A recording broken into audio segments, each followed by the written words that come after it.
Good morning. घरात लहान मुलं असली की अलारामची गरजच लागत नाही, कारण ते ऑन टाईम उठवतातच सकाळी. असो, त्यानंतर आहोंसाठी मी गरम पाणी करायला ठेवलं आहे आंघोळीसाठी, आणि एकीकडे लगेच पीठ वगैरे भिजवायला घेते. पीठ भिजेपर्यंत कसं भाजीची तयारी वगैरे करता येते, त्यामुळे पीठ इथे मळायला घेतलं. आणि भाजी काय करू हे तर डोक्यात असतंच. हे तर प्रत्येक बाईच्या डोक्यात चालूच असतं, डब्याला काय द्यायचं, दुपारच्या जेवणाला काय बनवायचं, रात्रीच्या जेवणात काय बनवायचं. तसंच माझंही चालू होतं. तर पीठ मळून झाले आणि मग सुचलं शेवटी. वाटाणा होता आणि बटाटा. तर वाटाणा बटाट्याची भाजी केली आज. तर इथे वाटाणा वगैरे सोलत होते मी, आणि एकीकडे माझा आदी पण उठला होता. तर तो आला किचनमध्ये. तर म्हटला की मला दूध प्यायचं आहे. तर मी त्याला किचनवर बसवलं आणि एकीकडे दूध गरम करायला ठेवले. तर दूध गरम करत असताना मला विचारतो, हे काय, ते काय, त्याचे प्रश्न तर काय संपतच नाहीत कधी. तर एकीकडे मलाही पाणी गरम करायला ठेवलं आणि त्याला दूध गरम. मी सकाळी सकाळी गरम पाणी थोडंसं पिते, कारण थंडी खूप आहे.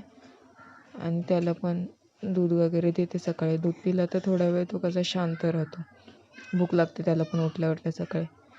आणि आमच्या इथं गप्पा चालू होत्या, तोपर्यंत दूध गरम झालं. आणि गरम झाल्यानंतर त्याला दूध दिलं, आणि मी गरम पाणी प्यायच्या आधी म्हटलं थंड होईपर्यंत, थोडंसं नाही का नॉर्मल होईपर्यंत भाजी करायला घेतली. भाजीचं चालूच होतं करायचं. आधी म्हणतोय की दूध गरम आहे का, थंड करून दे. तर मी म्हटलं नाही नाही, नॉर्मलच आहे, जास्त गरम नाही आहे. तर त्याला विश्वासच नाही. माझ्या हाताने मग पिला थोडंसं, नाही का, मी पाजलं. मग त्याच्या हातानेच सगळं पितो, सगळं जेवण वगैरे त्याच्या हातानेच करतो आता. आणि इथे भाजी करत होते मी, तेल वगैरे टाकून घेतलं. वाटाणे बटाटे सिंपल अशीच भाजी मी करते. इथे भाजी रेडी होत होती तोपर्यंत एकीकडे चपात्या करायला घेतल्या, कारण कसं आहे, एकीकडे भाजी होत असली की दुसरीकडे चपाती पण होऊन जाते. आणि सकाळच्या मॉर्निंग रुटीनमध्ये कसं असतं, बाईचा हात आहे ना एकदम 100च्या स्पीडने चालतो.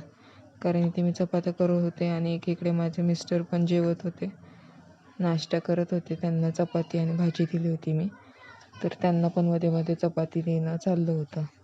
आणि मध्ये आमचा कुरिअर बॉय होताच आधी तर तो देत होता त्यांना चपाती, त्यामुळं मला काही टेन्शन नाही इकडून तिकडे जायचं.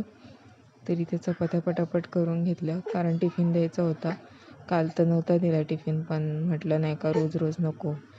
तर मग आज टिफिन वगैरे इथे एकीकडे चपात्या पण झाल्या, टिफिन पॅक झाल्या. चला बाय.